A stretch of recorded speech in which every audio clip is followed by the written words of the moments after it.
age of social media, all it takes nowadays to spark up an online fight is to merely have an opinion.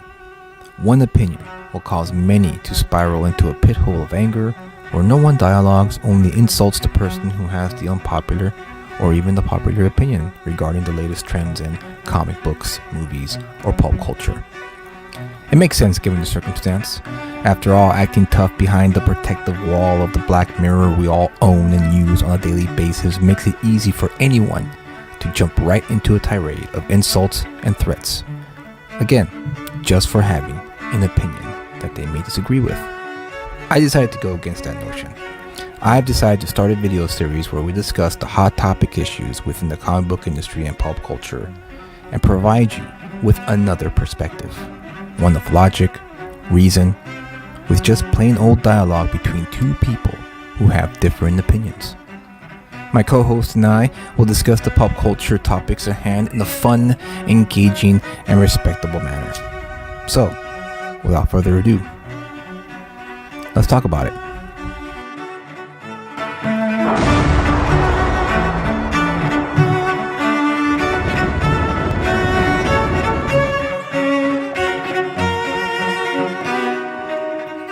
Hello again, everyone. Hello. Welcome to another edition of Let's Talk About It. Happy Friday, everyone. Hopefully you guys have some nice plans for the weekend. And with me always is Kyle. Comic book Kyle. That was the weakest intro that you ever done. Hold on, let me rewind that. Okay, here we go. And with me always, the ever enigmatic, the ever funny Kyle. There, how about that? Yeah, and yeah, Julius. So what's up, Kyle? How was your week, man?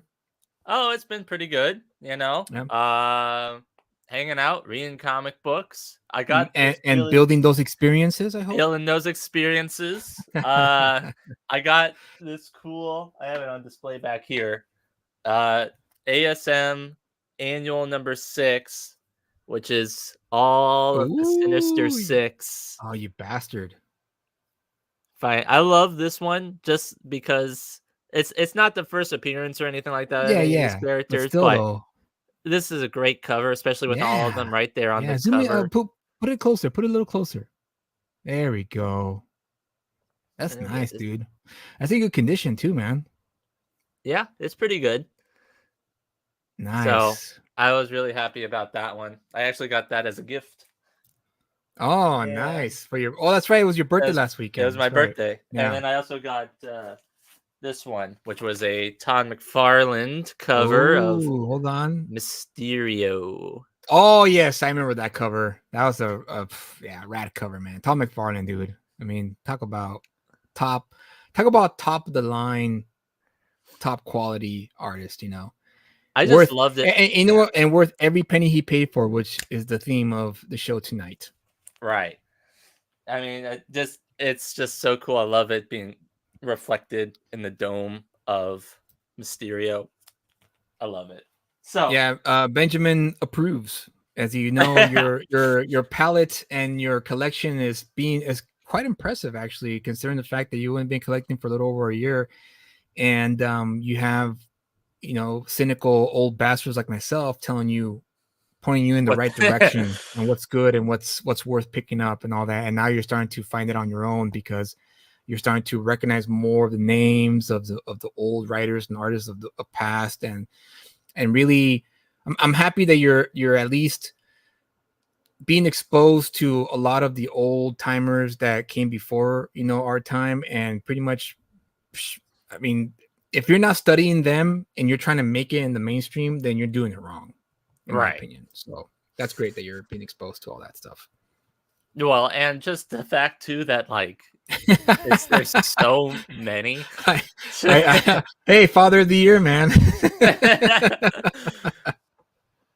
Hey, I'm learning some stuff on my own. No, he is. In all fairness, you are. It's not just me. He has a guy that he goes to a shop near his house. His name is Cal. Great dude. That guy is a walking encyclopedia of comics, and he also is teaching Kyle what to get, how to look for the quality of the book, how to check for the nicks and knacks of books if it's worth whatever it's worth, and so on and so forth. Pricing, yeah, and costs and stuff like that, and then just teaching me more about, oh, well, there's different variants, and this is a different Right. version of Yeah. that. Technically, this is the first appearance of this person Yeah. that's the cover. Right, right. All good stuff. Man, All good stuff. once you get into that sort of territory, man, it's a whole like another where it's like, Absolutely. okay, this is the first cover appearance of the first time that we ever seen the second appearance of the second guy.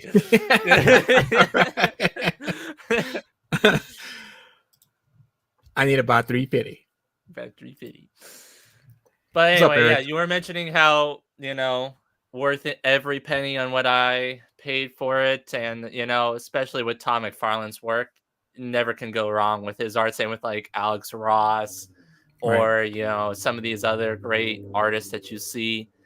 And so going into sort of like, the topic that we wanted to talk about today, do you want to bring up what question you hit me with that prompted all of this? Yeah. It's early in the week.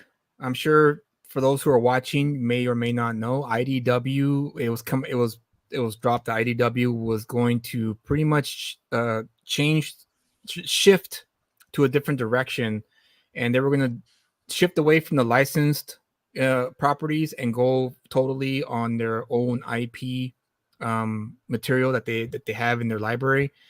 And the biggest I guess controversy from that news story is the fact that the CEO, who is now the publisher of IDW Comics, said that they're going to pay just a flat fee of $200 per. I guess it was very vague. It wasn't very clear, but I'm assuming that he meant $200 per head, meaning $200 flat fee for the writer, $200 flat fee for the artist, inker, so on and so forth.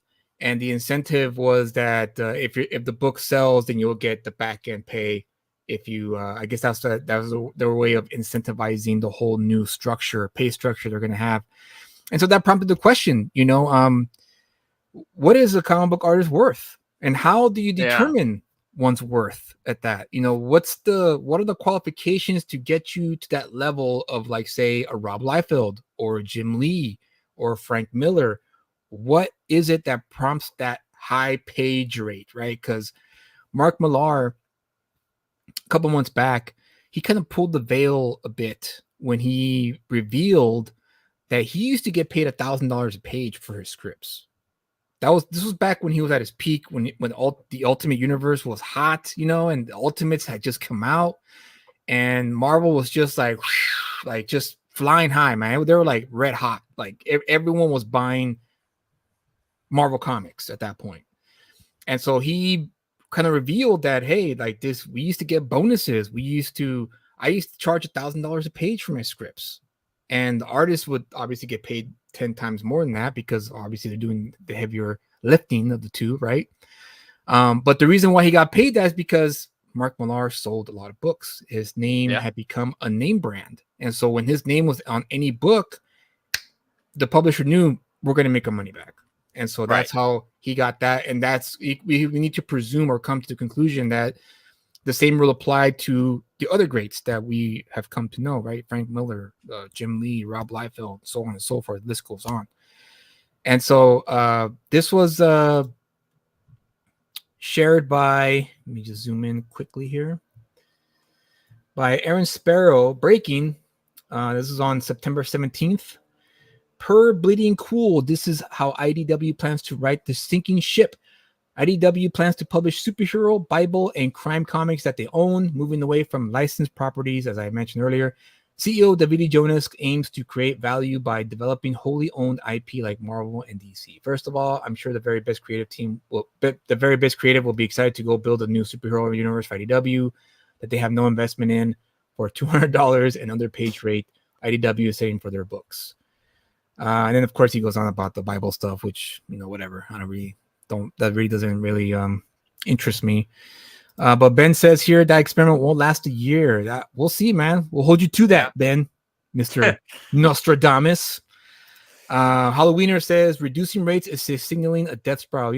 Yeah, especially for a company like IDW. It's kind of how can you go back to Well, it? You know? to be fair, IDW really hasn't had the best No. of luck anyway. I mean, they have a few titles. I mean, the only thing I'm, really that they have going for them is Turtles yes, and to an extent Star Trek. but even Star Trek is not really. It's not really a hot selling book. You Yeah, know? but at least it's They lost. They something. lost two properties that could have made them a lot of money if they just steered the ship in the direction that most fans would have wanted it to, and that's GI Joe and Transformers. Right. Now So Image has now, lost. now those two properties are red hot because of they're under Skybound and under the tutelage of Robert Kirkman, and he's making sure that those books stay where you need to stay at, because obviously, hey, this is after all a business, right? This is a business, and they need to make money in order to keep this ship going. And so Benjamin says, did they correct that? What they said? They originally said $200 per page all in. No, they didn't, Ben. I'm just assuming that because that's a total suicide move. If they just want to pay like a $200 flat rate for every, that's going to be for everybody. Like, okay, Right. everyone is going to share $200, so split it up. We were thinking about it like when we were when we were talking about it, I'm like that it can't be, because then it would be like you for the artist it'd be like $10 Yeah, a yeah, page basically, and and no then like way, no so way. it's like you would be basically working for free at that point.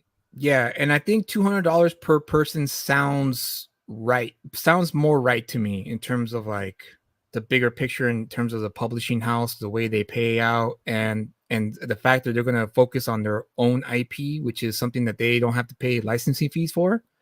So they might have some allocated funds that they might use for that. It's going to be interesting to see what the editorial in IDW are going to handle that, because that's going to be a tough sell, man. Like, as we were talking about in the office, right, the other day, that if I were in that position, if I were in editorial, right, I would go in what I normally do anyway as an indie creator, is that I search for the up and coming artists that are trying to get their foot in the door. And that's the one thing that a lot of the pros who were complaining about this, because a lot of pros were really mad about this, and rightfully so. Of course, who wants to get underpaid for making comics, right? And of course, everyone should be paid accordingly. But not everyone can be paid that if you haven't established yourself or proven yourself to be a commercially viable comic book creator. Right. I've been working on comics for 10 plus years. Should I get paid top dollar? And the answer is no. Yes. I should have said yes, huh? It would have been a funnier Yes. joke. But no, honestly, in all realness, no. The answer is no, because I have not proven myself to be a commercially viable writer. Meaning, not with that attitude. well, I know. I mean, don't take it as like me underselling myself or my ability to write a good comic book story. It's just those are just the facts. Yeah. And I have to prove myself first that I can make a comic book, put it out, and sell it. And that's and to be transparent with everyone here, my weak spot is marketing and promoting. Those are not my strong suits as a creator, and they should. And I'm working on that. That's what I've been working on for the past few months, is really studying and getting I guess developing that skill, the promotional marketing skill that I'm going to need to sell my books going forward. Yeah. And so right now, with Reset Protocol and Vigilant Fury, once I fulfill those books to all the backers, now I need to focus on the aftermarket. How am I going to sell this book to the people who didn't go to the crowdfunding, sites and back the project? Now I need to sell them to those readers. And there's a whole market there. And now it's just a matter of, how do I do that? How do I reach out and sell my books to those individuals who could prove to be very financially rewarding if I do it right.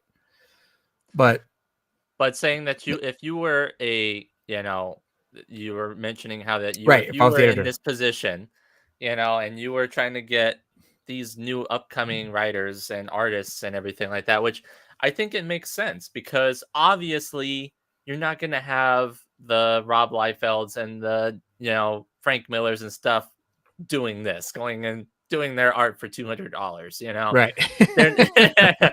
I mean, it'd be great if they did. I'm sure that everybody, the publishers and stuff would love it if they didn't have to pay the premiums for them. But that's the whole point that you were mentioning, is that these are, this sort of, I guess, incentive program is Right. supposed to be for new and upcoming artists that, or writers. They didn't specify that. I'm just assuming that. Yeah, I'm assuming that. I'm an outsider looking in. I don't know what the exact language was during that quote unquote Zoom meeting that I guess was held when this announcement was made internally within the offices of, or not the offices, but wherever I don't know how the meeting was, if it was a hybrid meeting or whatever. But that's what I'm assuming it's going to be. But if I were an editorial, and if anyone from IDW is listening, this is all for free. Okay, I'm giving this to you for free. Free consultation. Free consultation. I would tap into the artists who are starting out, and I would focus on one shots. I think one shots are probably the safest bet right now, especially if you want to. I mean, $200 is not. It's pretty much nothing, dude. It's nothing. And that's going to be a tough sell, because unless you find someone who's ready and willing to prove themselves to be a great, like I belong, that type of mentality about I belong. I'm going to prove that I'm going to give it my all, and the incentivization of that is the back end. If this one shot sells. Right, because that could be a possibility too, guys. Don't just discount IDW. All it takes is for one editor to pick the right writer, the right artist, and do a one shot. A 28-page one shot. Screw it, do 28 pages of their whatever IP that they own. Do that and make something unique, make something fresh, make something exciting. Yeah, and it could work. It could work if they do it right, but it's going to have to take a lot of humbling. They have to humble themselves a little bit there, because I get it. No one wants to be underpaid. I totally get that. But in this instance, if they want to keep the lights on over there, this is what they're going to have to resort to. It's either underpaid or no paid. Yeah, exactly.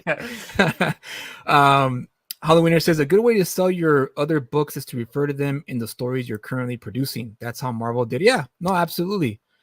And that's what I plan on doing with Vigilant Fury and Ghetto Dragon. And you guys will see what I'm talking about. But going back to the back deal, yes, stuff like that. I think I asked you. I don't know if we ever came to a conclusion, but is that something that current day Marvel and DC and stuff, do they offer those back end stuff with current current stuff, or is it they just have the high rates and then once that's done, you're over, and then all of it goes back? That's a great question. I don't know, honestly. I never worked for Marvel or DC, so I don't know exactly how that works.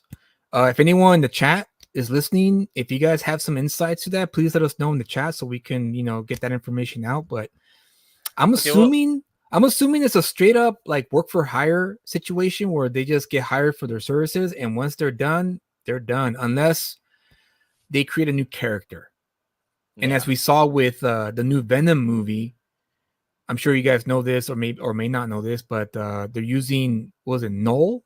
Is that the name of the character? Null? Yeah. Which is a character created by Donny Cates and Ryan Stegman, and no one at Marvel notified them that they were going to use this character for this movie. And so now the question needs to be asked: what deal did they sign when they created this character for Marvel? And so it's going to depend on that. I'm pretty sure when they found out they were going to use the character, they reached out to people from Marvel, or maybe they reached out to their lawyers, and they found, and they, for all we know, Marvel apologized to him in private and told him, don't worry, you will be paid, you will be credited, that kind of thing. We're sorry, it was a mix-up, blah blah blah, the typical jargon that they use. Although technically it wouldn't be Marvel, it'd be Sony. Oh, right. Let's see what he said. Traditionally, the publishing industry has been the bingo model. Yeah, I would say so. Because they never know what's going to be a hit. They hedge their bets by buying a bunch of bingo cards and hoping that it's that. Yeah, absolutely. That on that one hits and pays for all the other plus profit. Absolutely. That's what that. Ironically enough, Kyle, that's how IDW came about. It They was just they they they produced this great comic book story called 30 Days and 30 Nights. The premise right. was a simple one, but a cool one, which was Alaska. There's 30 days a night. What happens when the small town is run by vampires and they have 30 days to do whatever they want? It sold like hotcakes, and that pretty much brought IDW to the dance. It really brought them to That one book, and that was their that first book. dude. That was their first book. That one book financed An what we entire have now. publishing. Yeah. Didn't they also make a movie about it? I think. Yeah, they made a movie, so it was a huge hit, huge hit. And horror is, if you do it right, you could have yourself a fantastic, hit, a runaway hit, and that's what happened with 30 Days and Nights. It was a huge hit. I think it was oh gosh, who was the writer? Help me out. I know Ben Templesmith was the artist, but who was the writer of that book? If you guys want to help me out with that, his name escapes me. Let me see if I can. But he's a good writer, though. He's a really good writer. I know I have the freaking Google on my fingertips. I can't even check, but too busy. Steve Niles. Steve Niles, thank you. And Ben Templesmith was the artist. Yes, Ben Templesmith was the artist. Even with the high dollar big games, it's still a gamble for the publisher. Absolutely. Benjamin says it's work for hire. Rob Liefeld said in an interview with Mark Millar that Marvel doesn't offer the royalty deals anymore. So there you go. Okay. Then that might be a reason why IDW is doing this with the back end deals, because, they don't have to pay out all the money up front. But then, as we kind of touched on, was that sort of incentivizes people to make something really good, so that way that it does sell, and then they make a bunch of money. So there's even though a lot of people are upset with IDW, it's a good way to create motivation to a lot of specifically up and coming. The veterans are not going to take that deal. Let's just be real. I'd be very surprised if they did, take that deal, because it could potentially be something that could be worthwhile if they just humble themselves a bit and realize, you know what, I could probably make potentially a lot of money if I do this right. But they're not going to. They're already up there. They're not gonna lower their fee, right? If I have to lower it for you, I have to lower it for everybody, right? That's the common thing that most of superstars say to these days. Well, and if they can get however much they get right up front, right then and there, without really having to do much of anything else, then it's like, I would probably take that deal too if I could already ask for such a high amount, right off the bat. Absolutely. I mean, we'll see, man. It's one of those interesting things, because I that's how it is in sales. Like, if you work for a company that focus mainly on sales, a lot of the time it's just minimum wage hourly, and the rest is commissions. It's all up to you whether or not you want to have a big check, right? That's up to you how many sales you can close. And again, I personally feel, I personally believe that this could potentially be a good thing, even though I know Ben says that it's going to last a year. Halloweener says it's pretty much a downward spiral, which could be absolutely true, but the other side could be true as well. It could, maybe one editor is going to be keen enough to be like, hey, I'm going to get this writer who's really good, I know has potential. I may not personally like this guy or this individual, but I know they could write a hell of a story, and I'm going to get this artist I found that's, has an IG account that's been dropping these cool pages that are cool and unique, but he's never done a book before.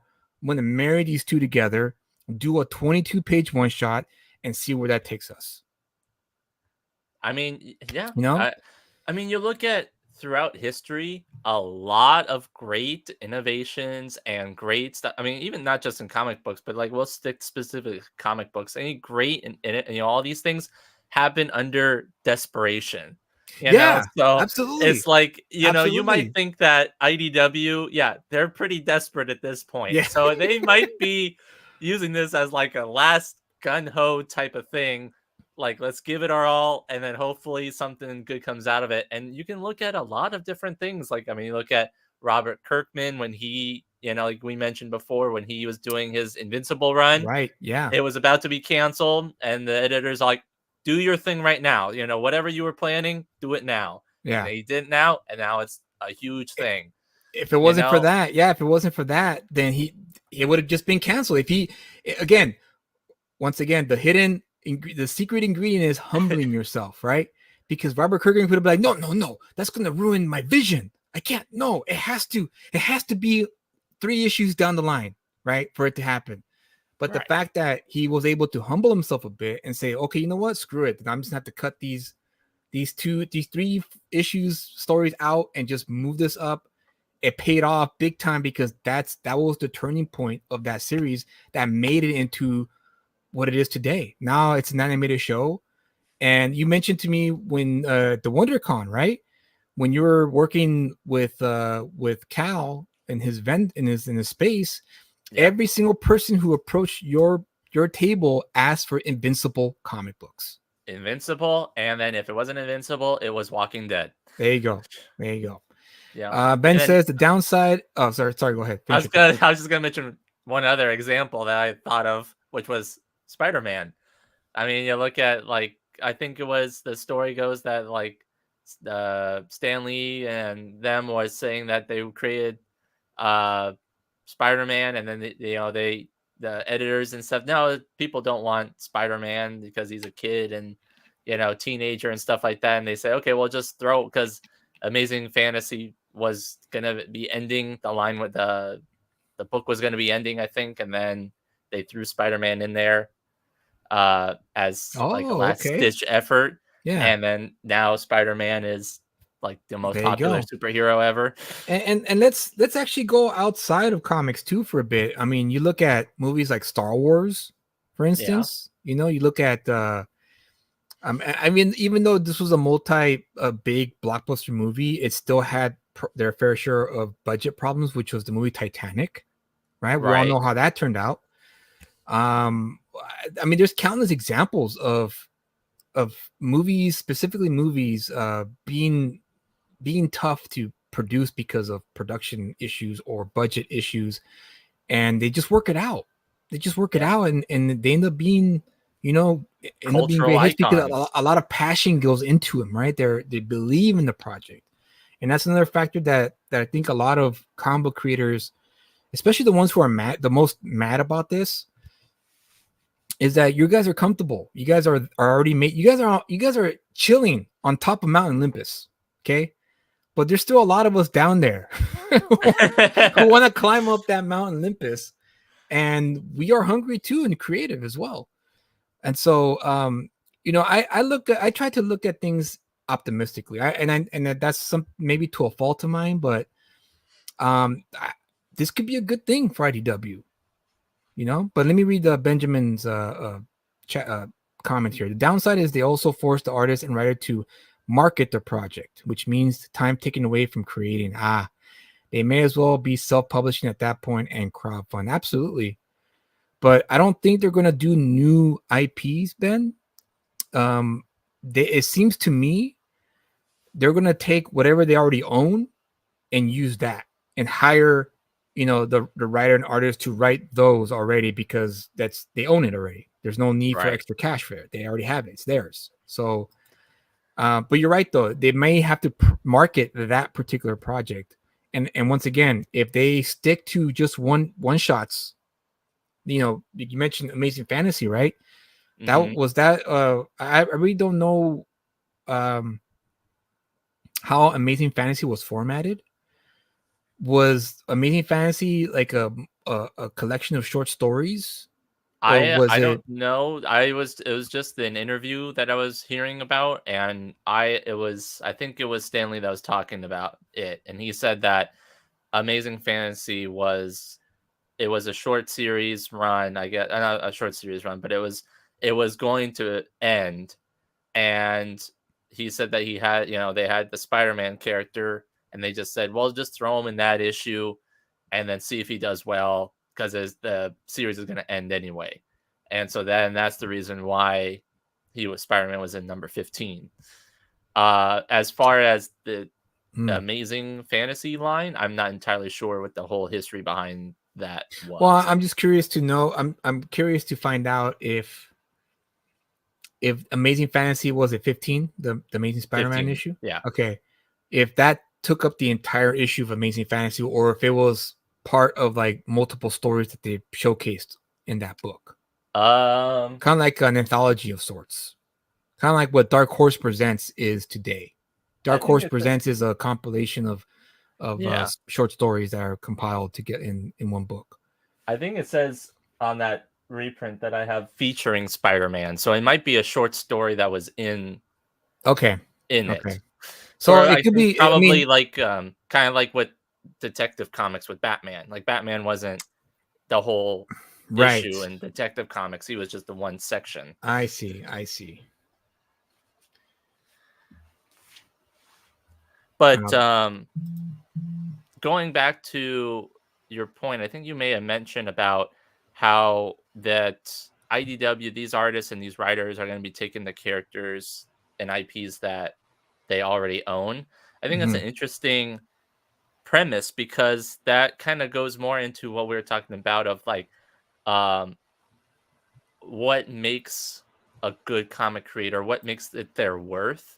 And we talked about this before, me and Julius outside, was you see some of these great comic book artists and writers, like especially like Alan Moore. And he was, he had just written V for Vendetta.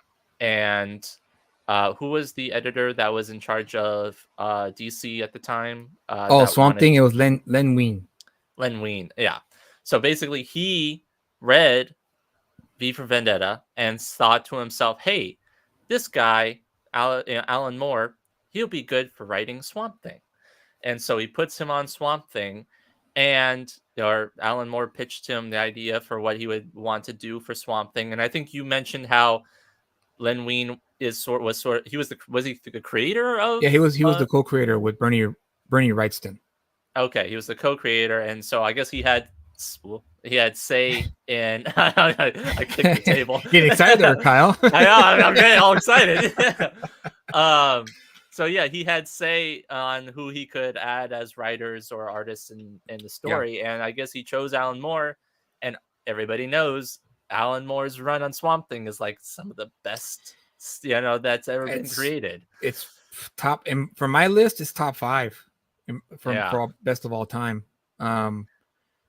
Again, it's because he saw the potential within young Alan Moore and said, this guy could probably take this character to heights I can't even dream of, and he was able to just let him run with it. Because I mean, Swamp Thing was not a famous and well-known character before Alan Moore. I mean, he was in its own way it was. But he was more. I mean, Alan Moore still kept the horror element, but he made it supernatural. He focused more on the supernatural aspect of it. Len Wein was more heavier on the horror, suspenseful, I guess, viewpoint of the character. Okay. But Alan Moore took it to not just he took it to the supernatural part of like that whole landscape of, maybe he's not a man anymore. Maybe he's now more plant than he is human, and that was like.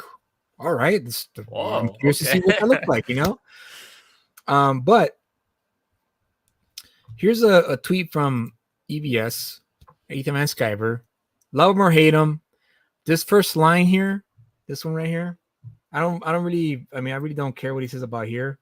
This right here is what caught my attention when he posted this. He said, "Look, it's on the creators to make themselves worth." He put worth in capital letters, more money by making great comics. And that adds to what you just said about Alan Moore.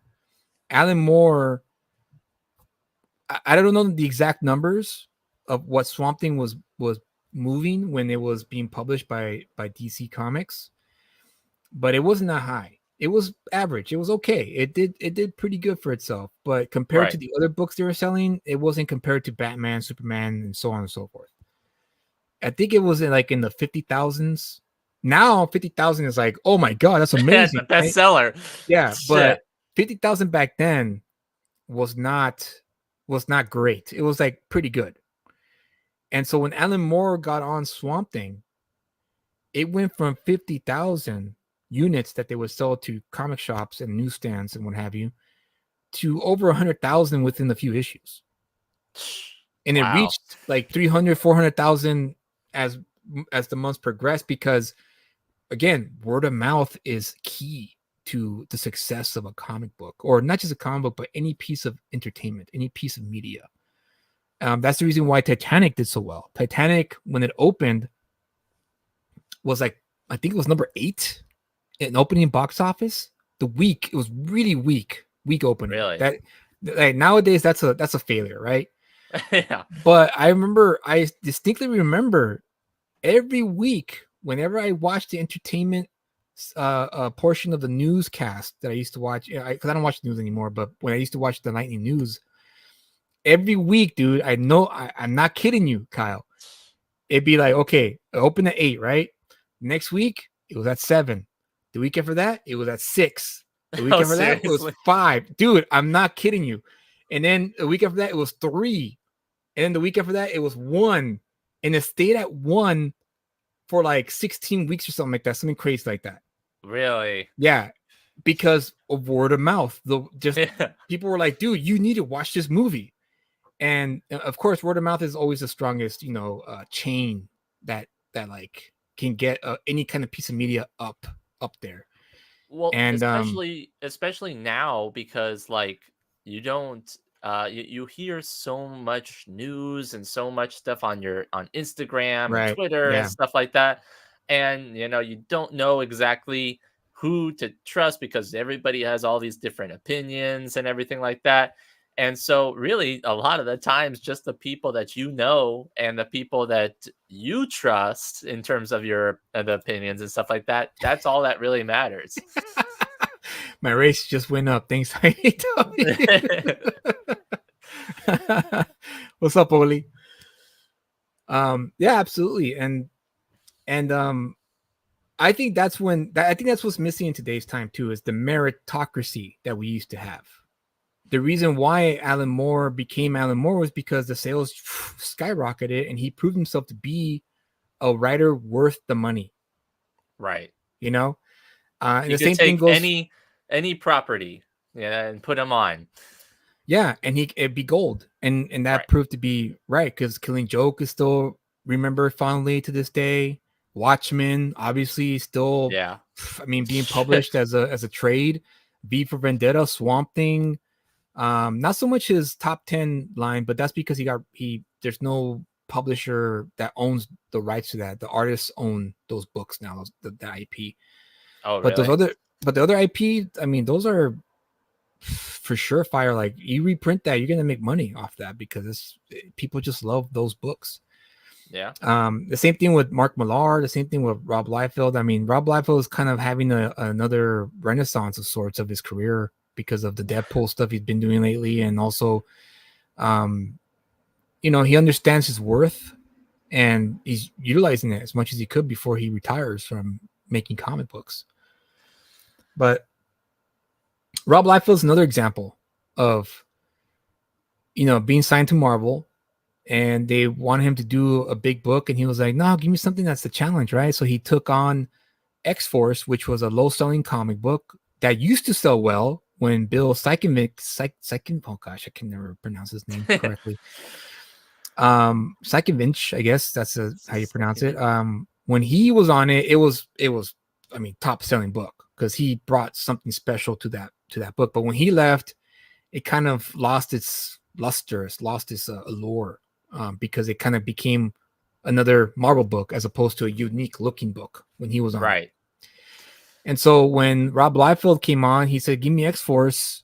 I could do something with this. And it's the X-Force X-Force, what issue is that with the one he came on? I think 18 or No, one. No, did they renumber I it to think it one? was.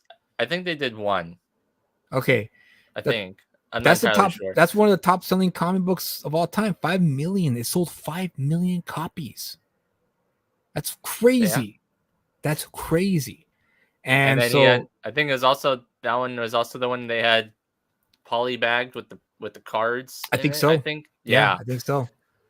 New Mutants. Okay, thank you, Halloweener. See, New he's Mutants. New Mutants. Thank you. Yeah. Um. Oh, it was new. Okay, gotcha. So it was called New Mutants, and Liefeld rebranded as X Force. Thank you, I see. Halloweener, for that. And dude, 5 million. It was freaking. That's when you know you got a superstar in your hands, right? It was New Mutants and then 100 and the X Force number. Gotcha. Thank you guys. Okay. I appreciate that. Okay, so then it makes sense because he did New Mutants 98 was with first Deadpool. Right. And then he went on and then X Force #1 had the little foil card of Deadpool if you could get that. I think that was one of the first other appearances of Deadpool. I see.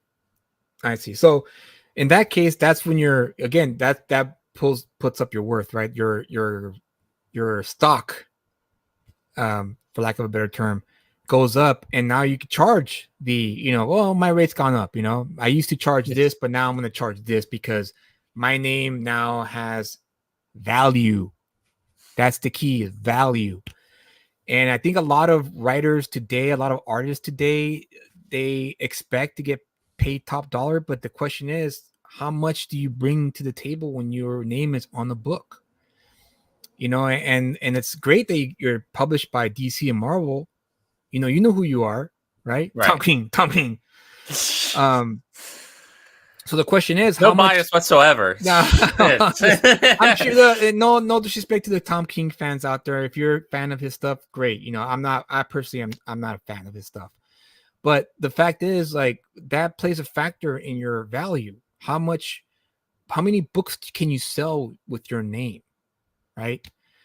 And it reminds me of the Michael Jordan. It reminds me of the Michael Jordan story, right? He got paid the top salary of any basketball player during his peak, and that's because he won the team championships, right? Other players in the NBA were jealous of the fact that he was making, I think it was like 20 million a year or something like that. I can't remember. It was a crazy number. I just remember it was a crazy number for 1 year. But it was like, dude, he got the team like 6 championships. He led the team in those championships. Yeah. So yeah, he deserved. Why wouldn't they pay him? Yeah, for why that wouldn't much? they pay him to keep him? And the same rule applies not just in the like in the sports industry, but also in any industry that involves, monetary gain, right? If you win all your court cases, you're the top lawyer, right? You're going to get paid top dollar to represent someone in a court case. Same rule applies to contractors, construction workers, or engineers. If you continuously like produce things that benefit society or a company as a whole, you're going to get bonuses. You're going to get the top dollar. If you make yourself valuable, then you should be taken care of. You shouldn't automatically get it just because you get published by a big name publishing house or because you get to write a top tier character. Okay, that's great, but are people buying the top tier character because of you or because it's a top tier character? Right. You know what I'm saying? So there's a difference between those two. And so like if you want to get paid top dollar because you're writing Spider-Man or Superman, well, okay, that's good and all, but how many units did you sell when you were writing it or when you were drawing it? Did it go up? Did it go down? Did it stay stagnant? These are the questions you have to ask yourself as a publisher. I mean, readers don't care for the most part. I think most readers they don't care at all about that stuff. But I'm talking about the marketplace of the artists involved in trying to get work, trying to put up their value of their skill as a storyteller or commercially viable publishing. I can't think of a word, but you know what I'm talking about. You know what I'm saying. Well, I think you mentioned that it wouldn't really matter to, the consumers and stuff like that. But I think it does because obviously you would want whoever is working on the property that you love to have the best capabilities Oh that you yeah, want. right. You Right. know? I don't mean by that. I mean like, of course, the reader is going to care about the quality of the book they're buying. Yeah, I'm talking about the reader not caring about what they get paid. Is what I'm saying. Yeah, I guess from that standpoint. But I guess in the same sense of like, well, if they're also moving a lot of issues and a lot of stuff like that, then uh, people are going to be more noticeable, especially uh, the speculator market and all that stuff. Yeah. People are going to be wanting those books because they can speculate on them. And Well, yeah, but I'm talking about just raw sales. right, So Rob Liefeld, as I got schooled just now by Halloweener and Ben, he got on New Mutants, right? Sales went up, upticked, and then they rebranded it to as X Force, and it became a hot selling item because of Rob Liefeld's contributions to the book. His artwork was just out of this world, and readers just bought it. Even editors at Marvel at the time didn't get his work. yeah, They didn't like his work. the But same with thankfully, go again, ahead. this is where humbling yourself comes into play, right? The editor was like, I don't know what the hell you're doing, but we're selling a whole bunch of books, so keep on doing it. Well, didn't they also have the same sort of sentiment with Tom McFarlane when he was changing Spider-Man? Yeah. And You know, like those numbers went up. They kept going up. we don't like the way you're doing the webbing. And then it's all like it's like, but people are liking the way you're doing the webbing, so fine. So keep on. I guess keep on doing it. I guess I want my bonus this year. Right. But yeah, it's another, not unfortunate, but another factor at play too in terms of your value is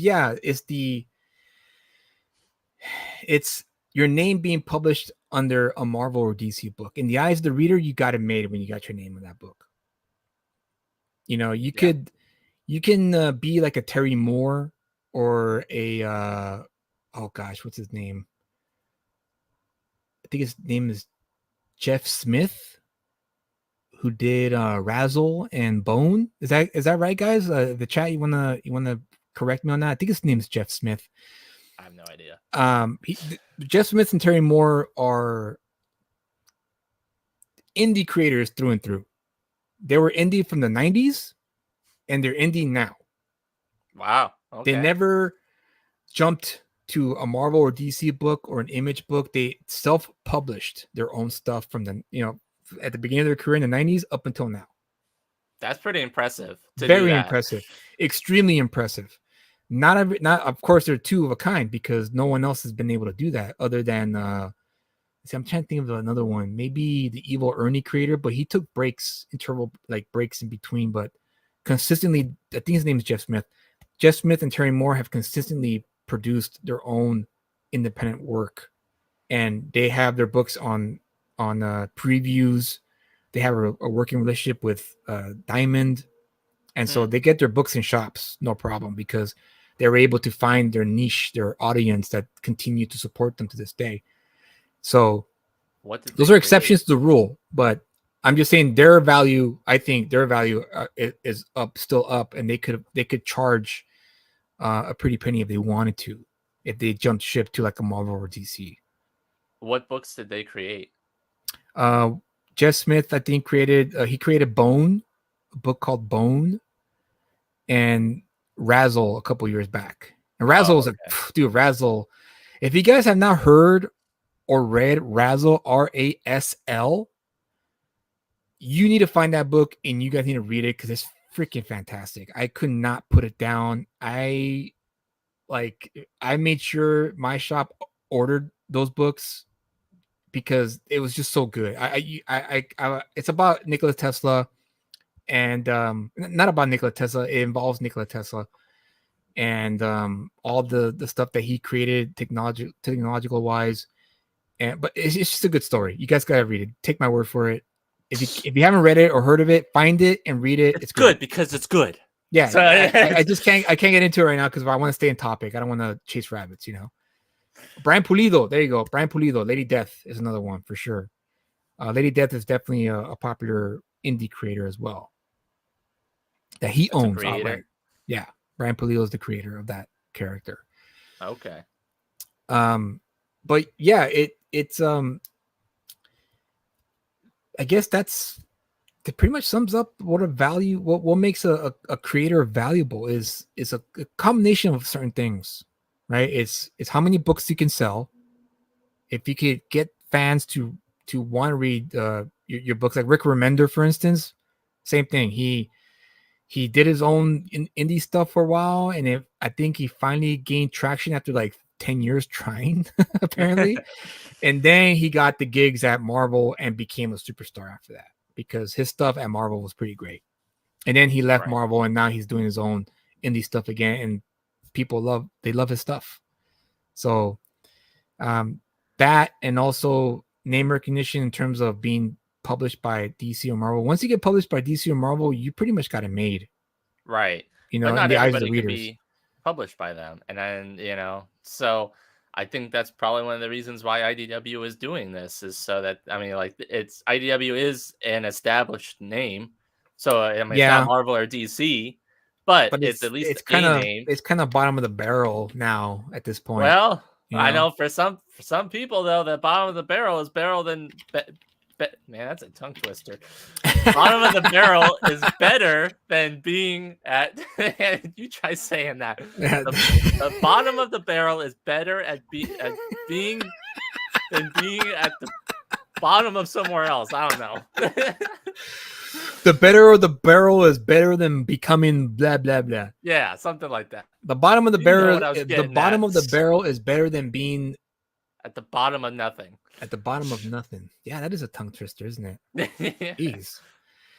But you're right though. You're right. But we'll see. We'll see how this turns out because right now it was announced. We don't know what the inner workings are happening right now at IDW. We don't know how exactly they're going to approach this.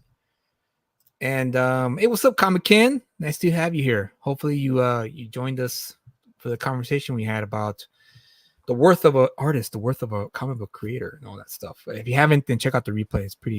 We go pretty deep with it. But yeah, I mean, it'd be interesting to see what they do. I'm actually curious to see what they're going to do with this. Well, now, will they advertise this, or like, and if so, does that incentivize you to make and to go and pick up their books? How about that? Oh, that's a good question. Here's the not the problem, but I don't want to use the word issue either, but it's like a double-edged sword of sorts. I will on this very it is, dude. It's we've been exploring the answers to that question, but it's a double-edged sword because what if they do find a writer or writers and artists that are willing to take to 200? Yeah. We don't know their stories, right? These artists could be desperate. They may have families come, maybe they have a kid coming, they need the money and they need the exposure, and they just want to break in. They just want I just want to show off my stuff so that way it could be a stepping stool to maybe a Marvel or DC or an Image editor or Dark Horse editor may look at my IDW work and go like, this guy right here, let's pick him up. Right. Let's take them. So again, double-edged sword, because what if they are new, and what if they let's just say, for the sake of argument, they use my model, one shots, 22-page one shots, exciting new writer, exciting new artist, right? And they provide a preview. Yeah, they provide a 5-page preview of something that maybe they do a 30 Days, 30 Nights book, a new one. Let's just say that. Okay. I don't know if they own it or not, but let's just say, for the sake of argument, they own it and they're going to do that. And you and I see the 5-page preview, and we are blown away by how good the art is and how enthralling and engaging the story is. Okay. I probably would pick it up out of curiosity to see if it's any freaking good. All right. And that way it'll also get me to, hey, I never heard of this writer, I never heard of this artist, but I love the artwork and the story sounds pretty freaking cool. I would like to support these two artists. Yeah. You know, hopefully they can gain a career after this, because in typical, like again, when I mentioned earlier about how every industry that involves monetary gain, it's the same everywhere, right? You start making money, they're gonna throw more money at you. They're gonna throw Right. more opportunities for you because I they mean, want some of that. They want some of that, right? you look at every single movie that's ever produced. If the first one does well, it's like, okay, sequel time. Exactly. And John Wick is a prime example of that. John Wick 1 was supposed to be a one-off movie, but it blew up. Yeah. And now we're in the 5th movie now? Or in the 4th? I think they did 4. They did 4, and I think they're making a 5. Okay. Or a spin-off or something. Same thing with like The Equalizer, Denzel Washington. I think the 3rd one just recently came out a few years back. So that tells me that the movie did well in the box office. And that's how it works, right? Spielberg, you look back at Spielberg, and his first movie was Duel, and that did well. I mean, it didn't take the box Blow office up, by storm, but they gave him the budget, right? Here's your budget for this movie, and he stayed within the budget.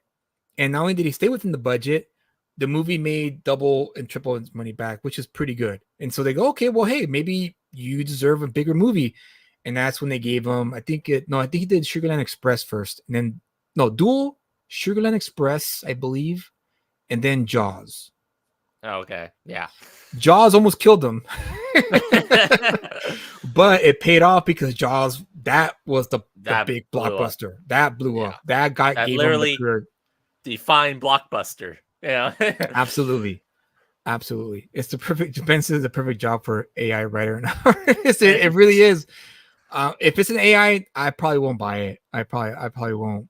I won't feel too good buying the book that's done strictly by AI, art, because. What about AI enhanced? As long as they don't tell me, as long as they don't announce it, it's one of those things where I'm not like keen enough to like, oh wait, that's AI art right there. I could tell. If they hide it well, eye for it. Yeah, if they hide it well, then I mean, as long as they don't say anything to me and I'm totally ignorant of it because they keep it from the public, then how would I know, right? How would I know? But I would prefer to support up and coming talent always when it comes to comic books. So if I go to my comic shop and I see an image book and I go, I never heard of this writer and artist, I'm gonna skim through it and I'm gonna check it out. And if it's something that looks pretty appealing, then I'll buy an issue, check it out. Hey, I just paid for it. I just supported my LCS by buying it. Right. And also by buying it, they mark it, right? They mark it off saying, okay, this book sold, and then they report that back to the publisher, and they keep the wheels going. So it's going to depend on that. Like I said, it's a double-edged sword, because I know a lot of people are not going to buy IDW books for the reason of them underpaying talent. But you also have to remember, and they also have to remember too, at one point, the pros of today that are now superstars, you had to start at the bottom too. And I know you weren't charging $2,000 a page when you started out. Like, I know that for a fact. You were charging the least amount because you wanted your foot in the door. So you were not reasonable. You were beyond reasonable with your rates when you went to a con, right? And you gave your portfolio to this editor, and the editor goes, "Oh, this is pretty good. This is pretty good. I can only pay you $75 a page starting out." Were you gonna say no? I highly doubt that. And if you come to me and say no, I said no, bullshit. I call bullshit. You're gonna say yes because it's a foot in the door. They gave you one issue, right? And one issue job. Okay, we're gonna give you a one issue job, and if you do well, then we'll raise your rates, right? That's how it goes. That's how it should go. Why would start for $30 a page for a publisher that's making you be the marketer as well as when you just can self? That's very true. Yeah. Ben. Now, if you want to bet on yourself, hey, if you have confidence in yourself, do it. do it. Go for it. But not everyone can bet on themselves, Ben. Let's just face the facts here. Some of us, I'm not speaking for myself, but I'm pretty sure there are other people out there who don't want to be marketing their own stuff. They prefer someone else do it. Right. So they might take the $30 a page because the publisher is going to market their stuff for them. But if you can bet on yourself, go for it. I say go for it. Don't ever doubt yourself. And if you have the confidence to do it, hell, go for it, dude. Who's the guy who draws Groken? The guy who drew your Green Lantern Venom commission. What's his name? Kenneth Rocafort. Rocafort. He bet on he was drawing Superman for a lot of years. Then he left, and now he's doing his own thing, and it paid off. Right. I love my art piece that I got from him. But that's what IDW is asking you to do. Well, I mean, again, Ben, I don't know if they're doing $200 for the entire book or if it's $200 per person flat rate. I think Ben is saying that IDW is having them market it. Hold on. Send me the link of the article portion. Hold on. Let me I'll pull it up, Ben. Hold up. While he's looking for it, though, if it's under the assumption that the creators are going to market their stuff on IDW's behalf, I guess. Okay, hold on. Here you go. Okay.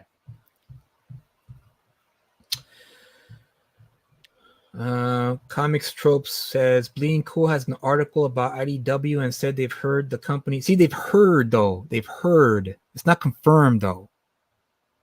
Yes. They've heard the company is looking to lower costs, but $200 a page for everyone to split. And then this is I don't know where this came from. IDW CEO doing suppose thereafter. However, this is all hearsay. Right here. This is all hearsay. Right there, Ben. So we don't know for sure. Looking to get every page of a comic for $200 to cover writing. That's that's pretty low. Yeah, looking to get every page of a comic for $200 to cover writing, penciling, inking, coloring, design, and editorial all in. Former co-publisher with Doyle and now president of publishing operations, Tara McCrillis, supports the financial cuts. Indeed, the belief has been expressed that if creators are paid less, they will be more incentivized to promote the books to earn more as part of a new back-end deal. Again, it depends on the fine detail too, Ben, in exactly what they're offering. I'm not saying it's good. Okay, I'm not saying that they should take it. Just saying that it all depends on the situation, case by case. And again, it does say here, it's all hearsay, so it's not confirmed. Until we get confirmation, then we can, tear it apart and call them out for their nefarious practices. But as of now, it's all hearsay, speculation. We really don't know. We don't have the facts yet. So it'd be interesting to see what happens. But you're right though. If they're asking you to promote and market for just $30 a page, yeah, dude, screw you guys. Like, no way. But again, it all depends on what they offer. Well, and I think too, because of, you can't, especially now with all the different types of self-publishings that you can do right now. Yeah. You can make a pretty good profit off of just self-publishing. But then along with that, though, is you have a lot of stuff that you need to do by yourself. Yes. There's a lot of steps and a lot of things that need to go into your self-publishing. If you're at least going with IDW, yes, you have to promote it and, you do the work and stuff like that. But at least all the printing and all of that stuff, you won't have to worry about it. So at least from that perspective, they are taking on some of those costs and risks and stuff that you wouldn't necessarily have to in your own self-publishing. And that's the reason why a lot of pros today don't go to crowdfunding. They could if they wanted to. I'm talking about the Brian Hitches. I'm talking about the Jeff Johns of the world. I'm talking about those creators. They could do crowdfunding if they want, but they choose not to because, like you said, there's a lot of heavy lifting involved. Right. Promotion, marketing. Not only that, distribution. Logistics. Yeah, logistics, printing costs, shipping and handling. I mean, they have to handle all that, and they just. I'm not saying they can't do it. I'm sure they can. They just maybe don't have the time for it, because that does take time. It does take time to package all those books, you know. And if you want someone to help you with that, you have to pay them, to do that, because it's work. You're essentially asking people to work. And I know if Jeff Johns decided to do a crowdfunding campaign tomorrow, let's just say, right? Do you think he's going to get like only 200 backers? No, he's going to get like freaking like 5,000 to 10,000 backers. Right. 10,000 books he has to ship out to individuals. Now he could hire a company to outsource that. He could outsource a distribution company for that, but that also costs money. Yeah. And so it's just one of those things where I understand why a lot of pros don't want to jump to crowdfunding, because it is a lot of work. It really is. $200, I'll do something strange for a piece of change, but I'll use my new pen name, Julius Freeman.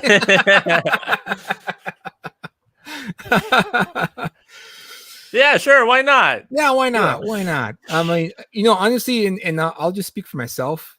I don't hate me, guys. I would take up the challenge. Honestly, yeah. I would take up the challenge. I would, because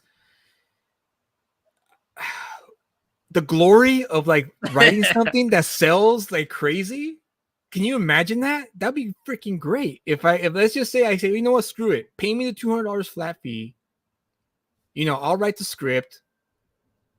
Let me work with the artist, personally, right? You don't have to hire an editor. I'll be the editor. I'll self-edit. Screw it. So then does that mean you'll get $400? No. See, put that 200 in the budget. Okay. let's give that money to the artist. And I'll do a 22-page one shot. Screw it. And I'll do my best to write the best damn story that I can. See, right there, you're incentivized to make the best. I'm incentivized because I know if the deal is right, if I sit at the table with IDW and they say, okay, here's the deal, right? They hash out the point by point. Okay, here's what you'll get. Here's what you're promised to. Whatever. The whole negotiation process is. And I go, great. Let's put it in writing. I'll have my lawyer look at it, and then whatever things need to be wrinkled out, we'll wrinkle out. And if it doesn't work out, then of course, good luck to you. I'll go on somewhere else. But if the deal is worthwhile to me, I mean, why not, dude? It's no different than when I used to work at a cell phone company, right? You got your hourly, but they told us specifically, our management used to tell us, yes, you're getting paid the wage, but if you sell, then you could potentially be getting a $20,000 check if you want. But it's up to you to push yourself to sell, right? And so I kind of figured the way I would get, like, yeah, I wouldn't mind taking the deal. It's a personal challenge to me as a writer. I can't draw to save my life. Believe me, guys, if I could draw, like legit draw, then yeah, of course, screw this deal. I'm not gonna take this deal. I'll just bet on myself. But I can't draw to save my life. I'm a writer through and through. I rely on my words to sell books. Right. I rely on my words to sell stories. And so, if IDW, hey, if you guys are listening, hit me up. I'll take a shot. I'll take a stab at it. Take the 3-point shot. The buzzer. Hopefully, I wouldn't be against you if you went for. Honestly, it's a good deal for a writer, not for. Yeah, you know what? I'll agree with you there, Ben. It's not a good deal for artists because I'm not afraid to say it, man. Like, you guys do most of the heavy lifting when it comes to creating books. You guys sit there. You guys have to figure out the camera angles. You guys have to figure out the perspective. You guys have to figure out the facial expressions, the body language. And if that doesn't come out right, then it could pretty much break your book. It can make or break your book. Yeah. So that's what I would do. I would be like, you know what? I'll be editor. I've edited my own books. And so put that $200 add it to the artist, add it to the artist budget, and give it to the artist. And I wouldn't even mind doing like a deal where the artist gets most of the profits in the back end, and I'll take a smaller percentage of it. But Yeah.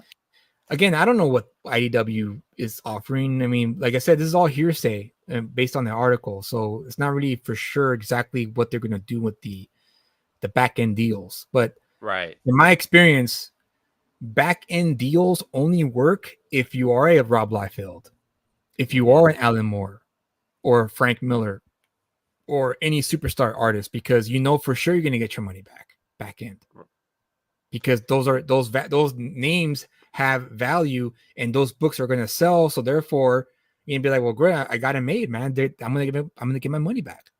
Yeah. So it's a risk. It's a risk, but if you're attached to a high value name, even though it's still a risk, you're right. And what Halloweener also said earlier about, even when publishers hire big names, they're still taking a risk because the book may not sell.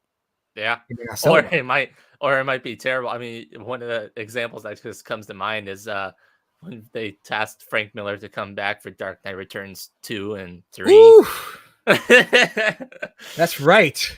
That's right. Talk about overpaid and underperforming. Woo, man.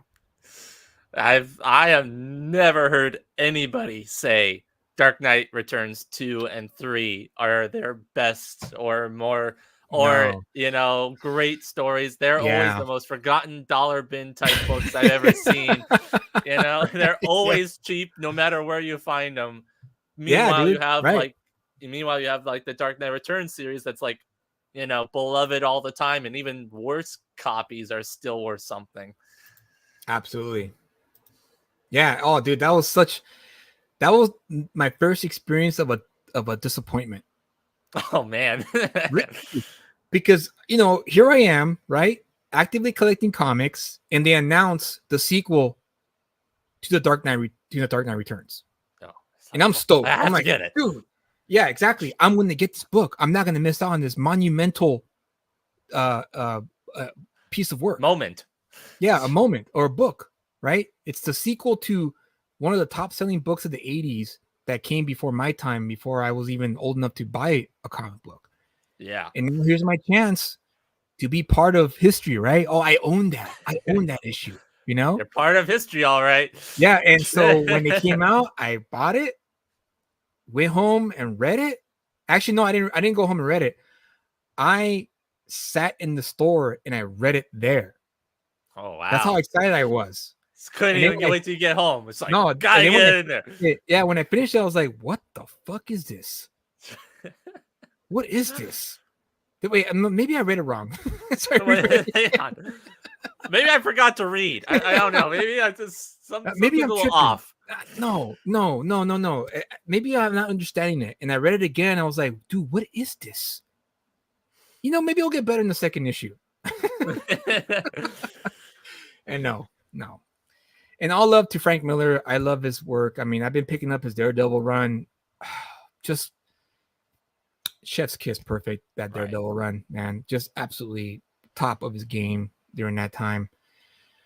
But he wrote in a time where he got paid and he was like, you know what? I'm just gonna phone it in. I already got paid. So who cares? I got my big check up front. I don't really care about the back end deal. Yep. Absolutely. That's exactly what happened. So, but again, that's neither here or there. That could be a topic for another story about like how another video or another show where, what happens when you just phone it in and you're a superstar, right? Right. No, that's a good idea. We should write that down. Yeah, I should write that down for sure. But I think that sums it up, man. I think that pretty much is what that's it. That's pretty much sums it up. Well, I mean, to sum up, all of this that we were talking about with IDW is not confirmed. It's very hearsay, rumors. We don't know exactly what the dollar amounts are for each of this stuff. Yeah, make sure to hit like and subscribe. But we don't know exactly where all this is going to land. Yeah. Right. we're just coming at it from the perspective of like, okay, well, here's the hypothetical situation that we were presented with. How would that look, and how is that compared to today? I think there's, as what we were talking about, what Ben was talking about, how there's pros and cons to it. Yes, it does require the artist and the writer and stuff to give a lot more. I should have. Go ahead, finish your thought. I'll leave it up. It does require the writer and artist to give a lot more in terms of like the promotion, and obviously they're not going to get as much money off the bat, but it should, in theory, incentivize people to, it's like, okay, well, if I'm not gonna, if this is my one shot that I'm gonna have, and it's something that somebody's gonna give me that one shot, I am going to try the best that I can, because it could potentially lead to something else. Yes. And I think that's something that these, that some writer and artists for now can't do with Marvel and DC, because as we mentioned, and Rob, and what we've read from like Rob Liefeld mentioned and stuff like that, that Marvel and DC, they only just do, what your rates are, and then no back end deals, and then that's just how it is. And a lot of people, they can't get to that position where they can demand those types of prices or stuff like that. So it's like you said, a double-edged sword. And I think there's a lot of things that the writer and artist can do to help bolster their resume, to help bolster their prowess in their writing or in their drawing. And I think that if given the right opportunity, things could happen. As we mentioned with, through desperation comes success in some instances. Yeah. So it's possible. The pieces are there. And I am interested to see how this will pan out. You mentioned the fact too that like if you see this book come out, like say this does coalesce, and that you do see the book on the shelf of this new writer and new artist, and you see it's from IDW, and it's like, you know what, that might be the new book that they're coming out with, that's this cheap version that we're just talking about, I might do it. Yeah, indie point. That shouldn't be their slogan, but it pretty much is. But it might incentivize somebody to actually pick it up, and hopefully they do, and hopefully that person and that writer and artist do become popular, and we can maybe get to see the next, Ninja Turtles type of situation, which everybody wants to be, or the next Invincible or something like that. So I am looking forward to this. I want to see how this does work, and especially for the fact too that this, writers and artists now will have this opportunity and to actually show what their stuff is, show their worth, what can you actually do if given, just the bare minimum of stuff, what can you do, and we've seen, what the best creators with the, most expensive things and the most stuff, they can still, come out with, stupid and, crappy stuff. And some of the stuff that, the people with the least amount of things, least amount of technology, they can still produce great gold tier, top tier stuff. So it doesn't really matter necessarily whether or not you're in the Marvel or DC camp, or if you're in the IDW and Image and that, lower, not saying Image is lower, but you know what I mean. Yeah. From there, it could be just what you're worth. There you go. Halloween says the next Ninja Turtles will be another indie offering. I agree, because that's what made Ninja Turtles special. Was that it was indie. It was created by two passionate artists that just were having fun. They weren't even thinking about making money. They were just like, hey, this is kind of fun. This is a cool idea. Ninja Turtles, all right, sweet. Yeah, the teenagers. Mutant Ninja Turtles, awesome. And it blew this up. is a funny drawing. Look at this. I got one better. Look at this guy. Well, what if we make their master a talking rat? Oh, yeah, I love it. Yeah. So, and what if we name them Renaissance painters? And The rest is And history, as they say. now they're billion-dollar franchise. Yeah, for sure. But yeah, so that's a great closing statement there, Kyle. I don't think I could say it better than myself. So you pretty much summed it up beautifully. Yeah, see, again, double-edged sword. I'm curious too. I'm curious as well.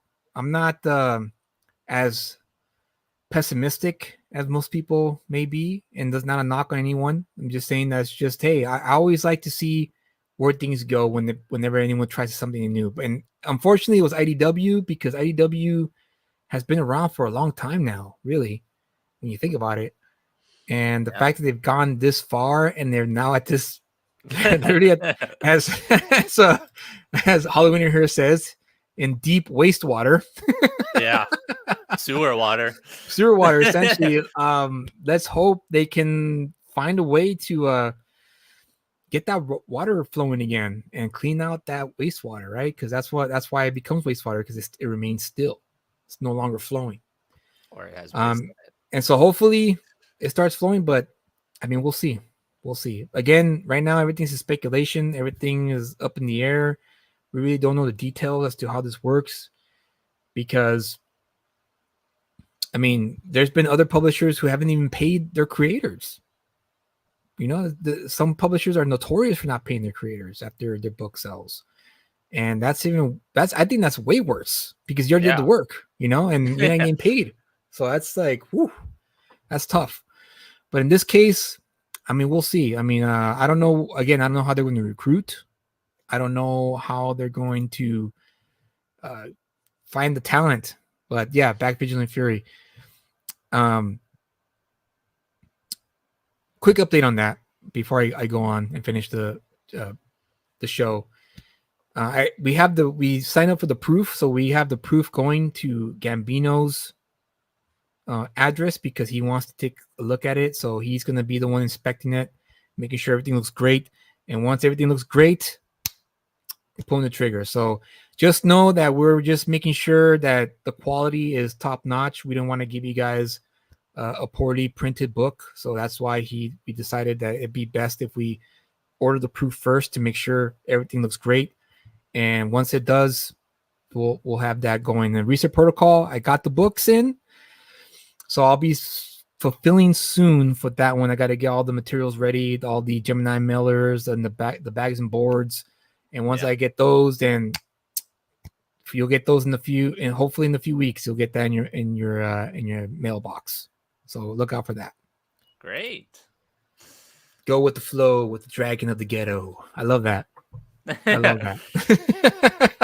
Go with the flow with the Dragon of the Ghetto. Ooh, I like that, dude. Be a slogan. That is a cool slogan. Halloween, quickly copyright it. So with that said, thank you guys for joining us tonight and having this conversation, because I think it needs to be, we need to converse. We need to keep things open and have a dialogue about these kind of situations, because we don't know the whole story, and it's good to speculate. It's good to explore, and remind ourselves that we are outsiders looking in. So we have the right to speculate and wonder, hey, what are they going to do? What are they going to, how are they going to approach this thing? And we can't paint people as pure evil just because they do something that we may not like or agree with. Right. It's always best to go, okay, well, let's look at this. Let's objectively look at this and explore and see all the different avenues that they may take, because it just doesn't make sense to me that it's $200 for the whole budget. That's just that's so just foreign. I know, it's like, no way, dude. There's no way they're doing that unless they're crazy. I mean, that could be a possibility too, but again, we'll see. We'll see. I swear, if Gambino holds that book back one more time, I'll give him an earful. Perfection, man. It's his first book. I get it. Just don't copy wrong it. But going back to the Gambino, I get it. It's his first book. It's his baby. He wants to make sure everything looks good. So I can't disagree with that. So I'm looking forward to it. I really can't wait till you guys have the book, because again, as a reminder, Once the books are fulfilled, both Reset Protocol and Vigilant Fury, I'm going to open up the show, let you guys come on, and pretty much give me an earful as to what you thought of it. Did you guys Talking like about it? Did you guys hate it? Don't just tell me it sucked. Like, elaborate why it sucked.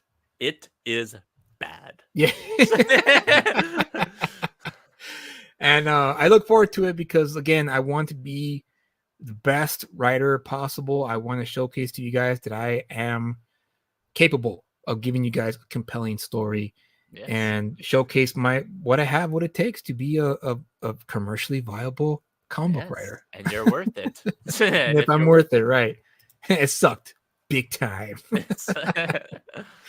So again, thank you guys for joining us. Don't forget to hit like buttons on the like buttons. The like buttons, all those like buttons.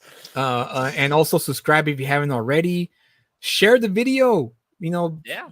Share it to other people who you may think may enjoy this kind of conversation and not, tired of the whole, bashing of things and entertainment. I get it. Some things suck, but I like having constructive, conversations that benefit everyone as a whole. And I think that's how you truly enrich culture, is to have these conversations. So, with that said, join us in the next one. Have a great weekend. But before I go, I always share with you guys videos that I find. I don't get a closing statement. Oh, I'm sorry, Kyle. The floor is yours. All right, thank you. Remember, sometimes the bottom of the barrel is better than the bottom of nothing. There you go. There you go. And build those experiences. There you go. So now that he has his say, I always like to find videos during the week. I had to get it out of there. It's all good. It's all good. I get it, man. This is your show too. During the week, I always look for videos that interest me, or they're thought-provoking, or they're funny, or they're philosophical, whatever the case. If I find it interesting, I always like to share it with you guys because that's the kind of thing I like to do. And so I found this video. I thought it was hilarious, but the guy narrating it was even added a layer of a philosophical outlook on life, juxtaposed with the video because the video is funny. But it really resonated with me because, speaking from personal experience, there are times when I am at a valley because things didn't work out the way I had planned in terms of my indie comic book career or my writing career in general. And I have to remind myself that it's going to come, right? It's going to come. I just got to keep going. I got to keep going. Because if I stop, then for all I know, I was just literally like a foot away from finding the success that I've been wanting, right? So close to all the gold or the diamonds. Exactly. The diamond that was in my backyard that I went out and searched for in the world. So, this video really did brighten up my spirits because this week was a little rough for me. I have to admit, not to go into full detail, but there was a day where I was at my low in a valley, as I said.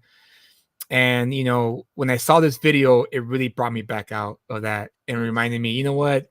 I just got to keep on. It's a marathon. It's not a sprint. It's a marathon. So I just got to remind myself that, hey, it's okay to take a break. You don't have to win the race. You just have to cross the finish line. That's all you have to do. So I have to sit down, rest for a bit, and then get back up and join back the race. So this video did that for me. And I hope it does it for all of you out there. There's no title. I'm just going to call it from what this person said in the video here. I look out my window and see this with a bunch of laughing emojis. So with that said, guys, have a great weekend. We'll see you in the next one. Peace. Bye, guys. The fastest way to know if something will work for you is to try it.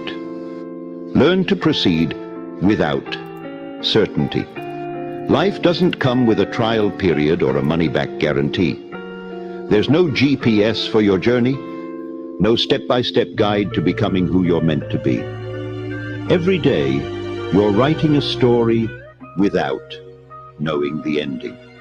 You can spend years theorizing, planning, and preparing, but until you take that first step, It's all just speculation. As Søren Kierkegaard said, life can only be understood backwards, but it must be lived forwards. You can't wait for certainty to start living. The fastest way